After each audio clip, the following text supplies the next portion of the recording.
ખબરોમાં બન્યા રહેવા માટે બેલ આઇકોન દબાવો અને એબીપી અસ્મિતાને સબસ્ક્રાઇબ કરો। ગુજરાતમાં કોરોનાના કેસનો ગ્રાફ સતત ઊંચે જઈ રહ્યો છે અને કુલ કેસનો આંક હવે 2.10 લાખની નજીક છે। ઝોન પ્રમાણે જોવામાં આવે તો અમદાવાદ, ખેડા, આણંદ, વડોદરા, છોટાઉદેપુર, પંચમહાલ, મહીસાગર અને દાહોદને સાંકળતા પૂર્વ મધ્ય ગુજરાતમાં કોરોનાના 81,838 કેસ નોંધાયા છે, જ્યારે કે 2,336ના મૃત્યુ થયા છે। ગુજરાતમાં અત્યાર સુધીમાં કોરોનાના જે કુલ કેસ નોંધાયા છે તેમાંના 40%થી વધુ કેસ માત્ર પૂર્વ મધ્ય ગુજરાતમાંથી છે।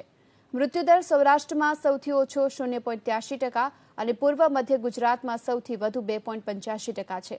દક્ષિણ ગુજરાતમાં 96.82% સાથે સૌથી વધુ, જ્યારે ઉત્તર ગુજરાત 88.91% સાથે સૌથી ઓછો રિકવરી રેટ ધરાવે છે।